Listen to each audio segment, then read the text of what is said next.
Sejam todos bem-vindos. Quem já está chegando aí e consegue me ouvir bem, já coloca um joinha aí, um legal. Bom dia, sejam todos bem-vindos. Que bom poder voltar com a nossa Live 71. Uma alegria poder ter vocês aqui. Vocês são muito especiais. Muito bom dia. Que Deus em Cristo te alcance e te abrace com o Espírito Santo. Vocês estão me ouvindo bem? Tá bacana? Coloca um joinha. Aperta esse coraçãozinho aí só para eu ver que vocês estão me ouvindo bem. Gente, que bom estar aqui de volta. Desejo uma semana de excelência para vocês. Façam uma excelente semana. Aproveita que você já chegou aqui, tá acordado, acordada, tá vivo, tá viva. E já aperta esse coração e compartilhe clicando nessa setinha aqui, essa live com pelo menos mais 7 pessoas.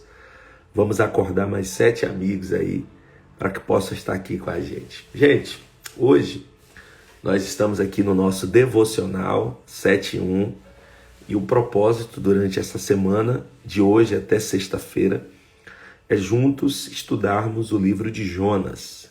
Então eu gostaria que alguém aí de vocês escrevesse aqui nos comentários Jonas, capítulo 1, por gentileza, para que eu possa fixar aqui, tá bom? E aí, como é que vocês estão? Espero que todos estejam bem.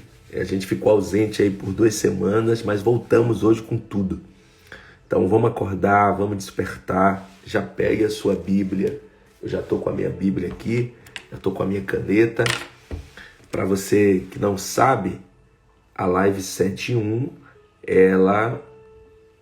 a Live 7.1, ela vai de terça a sexta, tá? De terça a sexta a gente está aqui reunido, focado em aprender mais de Deus. E eu não tenho dúvidas que hoje será diferente. Quantos têm certeza que Deus irá falar conosco essa manhã aí? Coloca uma mãozinha, um foguinho, alguma coisa aí, reage de alguma maneira, me provoca aí, de maneira que eu saiba que você está vivo aí, acordado comigo. Nós iremos começar fazendo uma oração, como é de costume, enquanto a galera vai chegando, enquanto a galera vai acordando, a gente vai fazer uma oração. Afinal, todo devocional, ele deve começar com adoração e oração. Se você tem a prática de fazer devocional, se você tem o hábito de fazer devocional, você deve saber disso.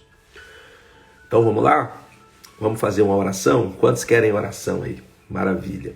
Enquanto eu oro, você vai apertando esse coraçãozinho assim, ó, que é para o Instagram entender que a gente está ao vivo, para o Instagram entender que a Live 7.1 já começou. Pai, eu quero te dar graças. Bendito seja o Senhor para sempre. Deus, muito obrigado por mais um dia que o Senhor nos dá de presente, por mais uma oportunidade que o Senhor nos dá de acordar com vida, com saúde, para te servir. Eu quero agradecer ao Senhor por cada pessoa que já passou por esta live, por aquelas que estão presentes e por aquelas que virão. Que a tua mão forte e poderosa possa alcançar os teus filhos. Deus, eu rogo a ti encarecidamente que tenhas misericórdia de nós e nos perdoe. Perdoa as nossas falhas, os nossos erros e ajuda-nos a sermos pessoas melhores. Dê-nos da tua graça nesta manhã, porque nós queremos aprender mais de ti. Deus, dá-nos inteligência e sabedoria do alto para que possamos compreender a tua palavra. Que possamos, durante essa live, ser ministrados e fortalecidos pelo Senhor. Esta é a nossa oração em nome de Jesus. Quem pode colocar um amém, coloca um amém bem grandão nos comentários aí. Seja bem-vindo, você que chegou agora, seja bem-vinda. Nós estamos começando a nossa live devocional 7.1 e eu não tenho dúvidas de que Deus marcou um encontro com a gente essa manhã. Vamos fazer o seguinte para a gente começar? Vamos aquecer e nos preparar? E vamos fazer o seguinte, ó. Dá um clique, você que não fez isso ainda, clica nessa setinha aqui e envia para 7 pessoas agora essa live. Acorde 7 amigos que devem estar aqui conosco, sendo ministrados por uma palavra. Depois você vai apertar o coraçãozinho que tem aí embaixo, ou o foguinho, por uns 10 segundos. E a gente vai começar agora. Nós estamos iniciando hoje um devocional do livro de Jonas. Então nós vamos aprender algumas coisas a respeito de Jonas, que você possa ter em mãos aí, ó, papel, caneta, tá? Que você possa ter sua Bíblia aí perto de você, se você puder. Se você não puder, você vai ouvindo, vai sendo ministrado e guardando no seu coração, fechou? Vamos lá? Quem já leu o livro de Jonas aí? Só quem já leu, coloca eu já. Coloca aí nos comentários eu já. Só se você já leu o livro de Jonas. Quem nunca leu, escreve eu nunca. Só para eu ter uma noção. O propósito é que possamos aprender ao máximo, extrair ao máximo as lições que esse livro tem pra gente, beleza? Eu tô vendo aqui que muita gente já leu, até porque é um livro muito pequeno, né, Sara? É um livro pequeno. Seja bem-vindo, Matheus Inácio. Você é bênção, mano. Então vamos lá. Primeira coisa que a gente tem que entender quando a gente vai estudar a Bíblia, ou estudar algum livro da Bíblia, ou parar para meditar, fazer um devocional em algum livro da Bíblia, é entender a introdução desse livro. Estou vendo que muita gente não leu, então já fica a dica para vocês lerem. Em 4 dias vocês leem esse livro. Se quiser ler em um dia, dá para ler, são 4 capítulos, tá? Mas a primeira coisa é entender alguns detalhes. Primeiro detalhe, o livro de Jonas, ele faz parte do grupo dos profetas menores, tá? Já escreve aí, ó. O livro de Jonas faz parte dos profetas menores. Rafael, o que são profetas menores? São profetas que tiveram um ministério mais curto ou que escreveram uma pequena porção da profecia que receberam para liberar sobre um povo. Esses são os profetas menores. Jonas é um deles. O livro de Jonas é tão pequeno que só tem 4 capítulos. Eu perguntei aqui, quantos capítulos tem o livro de Jonas? 4. São apenas 4 capítulos. O tema central do livro de Jonas, basicamente, é falar sobre um Deus misericordioso. Um Deus misericordioso. Afinal, o que seria de nós se não fosse a misericórdia de Deus? O que seria de nós se Deus não tivesse misericórdia de nós? Essa é a verdade. A primeira coisa que você tem que pensar é onde eu estaria se não fosse a misericórdia de Deus? Já parou para pensar nisso? Porque existe uma diferença entre graça e misericórdia. O que é graça? Graça é um favor não merecido. Graça é Deus olhar para você, ter certeza que você não merece receber algo de bom e Ele te dá. Mas o que é misericórdia? Misericórdia é Deus olhar para você e saber que você é digno de morte e Ele não te mata. Isso é misericórdia. Então a primeira lição que fica para a gente aqui é: eu só estou onde estou por conta das misericórdias de Deus.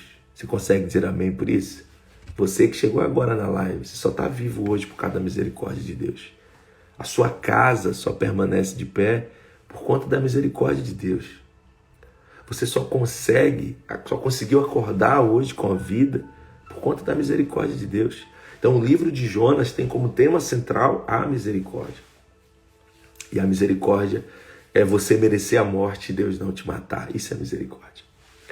Um outro detalhe que a gente precisa entender é o significado do nome Jonas. Significado do nome Jonas. O nome Jonas significa pomba. Se você quiser, escreve aqui nos comentários. Eu boto assim, Jonas igual pomba. E o que é uma pomba? Pomba é uma ave a primeira menção na Bíblia sobre pomba foi no livro do Gênesis, capítulo de número 7, capítulo 8, quando Noé vai soltar uma pomba para que essa pomba traga uma mensagem pós-dilúvio. E aí o interessante aqui é perceber que existe uma expressão muito antiga, que eu acho que vocês já ouviram, que chama o pombo correio, exatamente porque a pomba ela apareceu na história como esse animal que leva e traz mensagens. Então o nome Jonas é pomba, Jonas é filho de Amitai. Amitai, o seu pai, era profeta também, tá? Isso é um detalhe interessante. E isso não é comum na Bíblia. Filho de profeta na Bíblia normalmente não era profeta, mas quis Deus que isso acontecesse na vida de Jonas. Uma outra verdade é que o nome do pai de Jonas, que é Amitai, significa verdade. Se quiser escrever, escreve aqui, ó, Amitai igual verdade. Então, quem é Jonas em tese, Rafael? Jonas é uma pomba, filha da verdade, que carrega uma mensagem. Isso é Jonas.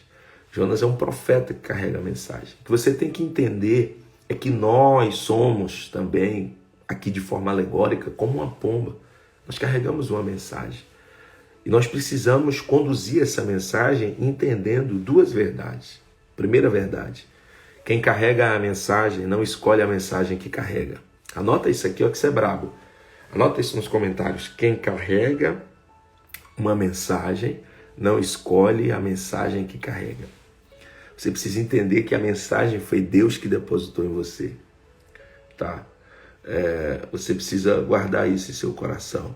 Foi Deus que depositou em você uma mensagem. Você não escolhe essa mensagem. Às vezes a mensagem que Deus te faz carregar é uma mensagem de confronto.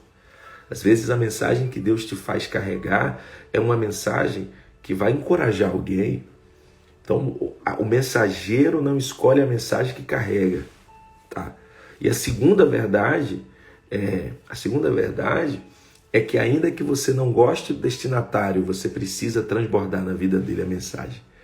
E isso é uma verdade que se enquadra perfeitamente na história de Jonas, porque Jonas teve dificuldade quando ouviu a respeito do destinatário da mensagem. E a gente vai ver isso agora, tá? Algumas lições aqui que a gente consegue pegar no livro de Jonas, pelo menos duas ainda introdutórias, é que o livro de Jonas, o capítulo 1, fala sobre uma decisão. Que decisão, Rafael? Em versículo de número 2, Deus vai dizer para Jonas: se levante e vá até Nínive. Então Deus está falando primeiro de posicionamento, se levante, e segundo sobre direção, vai até Nínive. E aí eu vou liberar uma palavra aqui, quem pegar vai encher de foguinho esses comentários. Deus está dizendo para você nessa manhã: ó, eu nunca vou te dar direção se você não tiver coragem de se posicionar. Antes de eu te dar a direção, que é Nínive, eu estou dizendo para você se posicionar, se levante. Deus só tem direção para quem se posiciona. É isso que você precisa colocar na sua cabeça aí, tá bom? Então, é um capítulo que fala sobre uma decisão. A decisão de Jonas de não seguir na direção de Deus. Eu sou apaixonado pela Bíblia e eu amo Deus de tal forma que eu compreendo uma verdade nesse capítulo 1 de Jonas, quando Deus deixa muito claro que é decisão de Jonas não seguir a direção. E aí eu percebo um Deus que, por mais que a nossa decisão seja de não seguir a direção dele, ele respeita e ele deixa você fazer o que você quer. Já percebeu isso? Que Deus deixa você tomar as decisões que você quer. Você já parou para pensar nisso? Deus poderia muito bem se intervir nas suas decisões, né? Mas só que Deus deixa exatamente você tomar as suas decisões. O capítulo 1 de Jonas fala sobre decisão.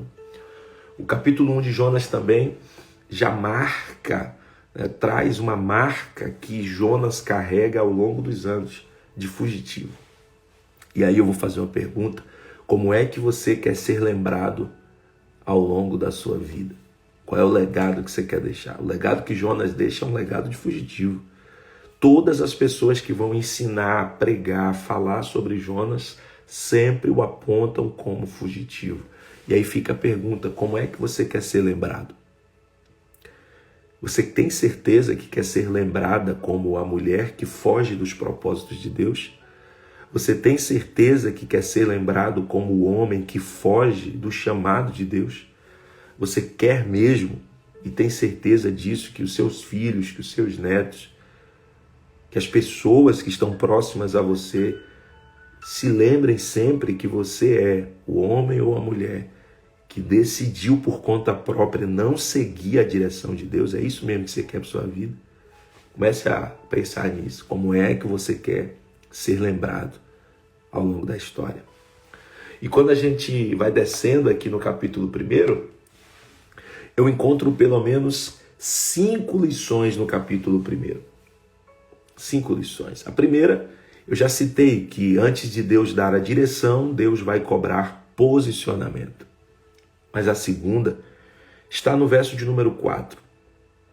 Depois que Jonas desce até Jope, onde vai pegar um navio, e esse navio que Jonas decide pegar e paga por ele, é o navio que está indo em direção oposta ao propósito de Deus, Jonas, dentro do navio, ele vai perceber o versículo 4. Escrevam aqui nos comentários, versículo 4, enquanto eu bebo água.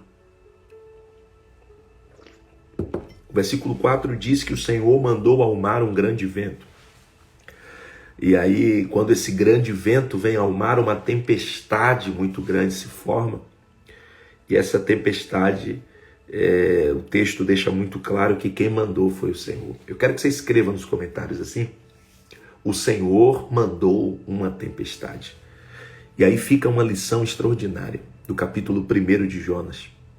Nem toda tempestade é o inimigo que traz contra a sua vida. Você precisa entender que Deus também é especialista em levantar tempestades para nos despertar. Guarda uma coisa no seu coração: toda tempestade que Deus traz sobre a nossa vida é para nos acordar para a vida.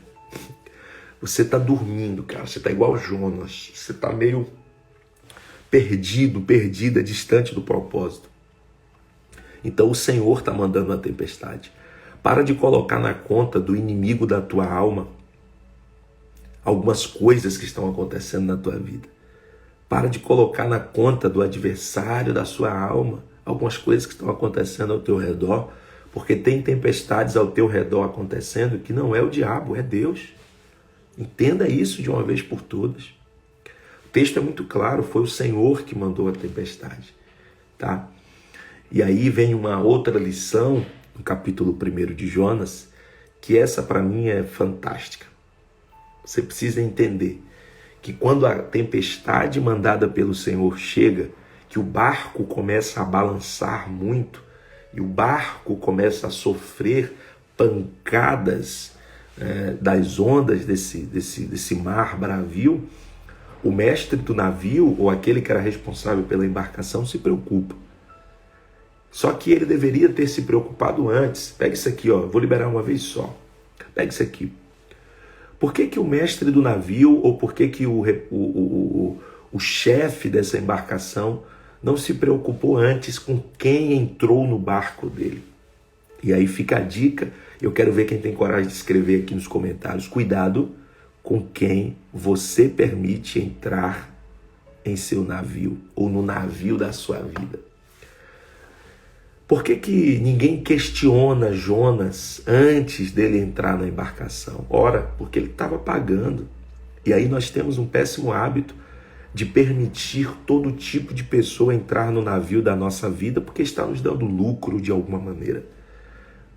Nós estamos vivendo uma época, um tempo onde estamos muito mais focados no lucro que iremos ter com as pessoas que se aproximam de nós do que de fato com o propósito que elas carregam. Nós precisamos ter cuidado com quem a gente vai permitir entrar no navio da nossa vida. Você pode estar abrindo as portas do navio da sua vida para alguém que está totalmente distante do propósito de Deus e que vai trazer muito prejuízo. Quando você analisa o capítulo 1, o capítulo 1 de Jonas, você vai ver que essa estadia de Jonas dentro desse navio trouxe um prejuízo absurdo para o pessoal do navio. A gente precisa ter cuidado com quem entra na nossa vida. A gente precisa ter cuidado com quem tem acesso à nossa vida, à nossa casa. E às vezes nós vamos aprender isso da pior maneira possível. Às vezes nós vamos ter que aprender isso tendo perdas irreparáveis. Só que Deus está falando com você agora aqui essa manhã. Cuidado com quem você dá acesso ao navio. Uma quarta lição importante é que quando a tempestade começa, Jonas desce para dormir, e enquanto Jonas dorme durante a tempestade, o mestre do navio acorda ele e diz assim: cara, você não se importa com nada. Porque quando nós estamos tentando fugir do propósito de Deus, nós nos tornamos pessoas que não se importam mais com ninguém. Você já percebeu isso? Que quando você está distante do propósito de Deus, ou quando você está nesse processo de fuga ou de tentativa de fuga, você passa a ser uma pessoa que não se importa mais com ninguém. E é exatamente essa decisão de ser neutro, de ser neutra, que está prejudicando muita gente à sua volta que não tem nada a ver. A responsabilidade de todo esse prejuízo que está acontecendo aqui é de Jonas. E ele apenas dorme. O mestre do navio diz: acorda, cara. Você não se importa.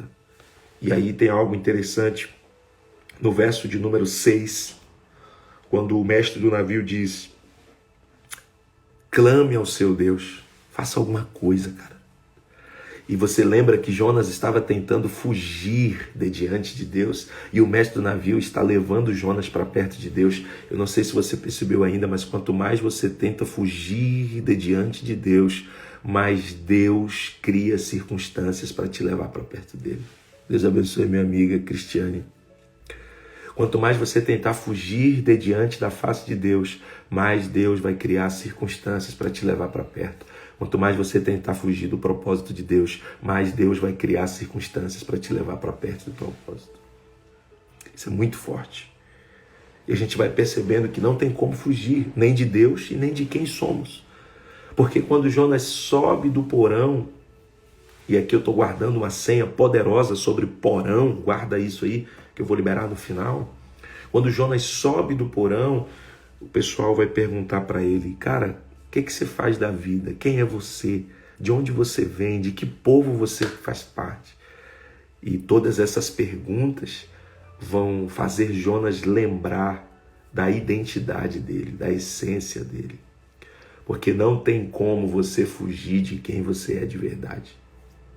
Eu gostaria que você guardasse isso no seu coração. Não tem como você fugir de quem você é de verdade. Por mais que você tente, Deus vai sempre criar uma situação, uma circunstância para fazer você lembrar quem você é de verdade. Escreve isso nos comentários, eu estou caminhando para o fim. Por favor, escreve: não tem como fugir de quem eu sou de verdade. É sobre isso. O texto de Jonas, capítulo 1, fala sobre isso. Não tem como fugir. Mais cedo ou mais tarde, Deus vai te colocar na parede. Não é você que coloca Deus na parede. É Deus que te coloca na parede para que você perceba quem você é de verdade. Você vai ter que reconhecer quem você é. Não tem como fugir. E Jonas reconhece ao mestre do navio. E diante daquilo, minha querida irmã Néia, o texto sagrado diz que Jonas declara: a única solução dessa tempestade cessar é se vocês me lançarem no mar. Me lancem no mar. Só que o verso de número 13 diz que os homens remavam mais forte para tentar salvar a vida de Jonas. E quanto mais eles remavam tentando chegar à praia ou à beira ou à areia, mais a tempestade ficava forte. Porque vão haver esses momentos na nossa vida, meu amigo Claudson, que por mais que pessoas tentem nos ajudar, não vão conseguir. Deus nos quer no fundo do mar. Eu não sei quem vai pegar isso aqui, mas Deus, às vezes, para nos levar a um processo de aprendizado, Ele quer nos conduzir ao fundo do mar. E o verso de número 17 vai encerrar dizendo que o Senhor preparou um grande peixe para conduzir o Jonas. E aí eu quero que você guarde algo no seu coração. Deus tem sempre uma circunstância para te conduzir ao propósito. Já que você não teve coragem de ir para o lugar que Deus direcionou, Deus está criando uma circunstância para te conduzir ao propósito. Se for um ventre de um grande peixe, que seja, mas Deus vai te conduzir ao propósito. Se for uma enfermidade, que seja, Deus vai te conduzir ao propósito. Se for um momento de solidão, que seja, mas Deus vai te conduzir ao propósito. Se for um momento de amargura, que seja, mas Deus vai te conduzir ao propósito. Se for uma perda, que seja, mas Deus vai te conduzir ao propósito. Deus tem sempre uma circunstância para te conduzir ao propósito. Não tem como fugir. E eu guardei uma senha poderosa para o final. Quem lembra que eu falei sobre porão aqui? Porão, quem lembra, coloca uma mãozinha assim. Uma última lição que eu guardo no capítulo 1 de Jonas, lição prática. Porque fazer um devocional, estudando um livro da Bíblia, é exatamente exaurir as lições práticas desse texto. E a gente percebe aqui que o mestre do navio e os marinheiros, no verso de número 5, estavam jogando as fazendas, as cargas que estavam na parte de cima do navio fora. Quem lembra disso? Coloca eu. Eles estão aliviando, tirando o peso da parte de cima do barco. Toda a carga que estava na parte de cima do barco, eles estão jogando fora. Porque na cabeça deles, tirando esse peso da parte de cima, resolveria o problema. Só que, na verdade, o problema não era o peso que eles carregavam na parte de cima. O problema não era o peso das cargas que estavam no convés do navio, mas o problema estava no porão. Isso me faz pensar em algo. Às vezes, o problema não é o peso que está na parte de cima do barco, que você está levando, mas aquilo que você está levando no porão. Vou repetir, o problema não é o peso que você está levando na parte de cima do barco, mas aquilo que você está levando no porão. Você sabia que existem problemas que você está vivenciando, que o problema não é aquilo que você está carregando na superfície, o problema é aquilo que você está levando nos porões. E hoje é o dia e essa é a manhã de você arrancar dos porões da sua alma a causa dessa tempestade toda que você está vivendo. Então, antes de você tratar problemas da superfície, trate os problemas dos porões. Que você possa guardar essa palavra e, diga-se de passagem, essa é a chave do dia, tá? Essa é a chave do dia. Às vezes o problema não é o peso que está na parte de cima do barco, mas aquilo que você está levando no porão. Essa é a chave do dia. Eu vou postar agora no meu feed essa chave e eu gostaria que você que está comigo nessa live, você que foi ministrado, você que sabe que Deus falou com você, assim que eu postar agora, quando eu sair aqui, eu gostaria que você fosse nos comentários e deixasse lá algo que Deus ministrou ao seu coração ao longo dessa live, tá bom? Guarde no seu coração. Amanhã, às 7h01 da manhã, eu estou aqui para falar do capítulo 2. E se eu fosse você, não perderia por nada. Se você quer o resumo da live, então me chama no direct, porque eu vou colocar você num grupo VIP gratuito, onde eu vou enviar o resumo da live ao meio-dia. Que Deus abençoe sua vida, que Deus abençoe sua casa. Vai no meu feed agora e comenta lá na postagem, porque eu tenho certeza que muita gente precisa ler o seu comentário para ser edificado. Te espero amanhã às 7h01 da manhã.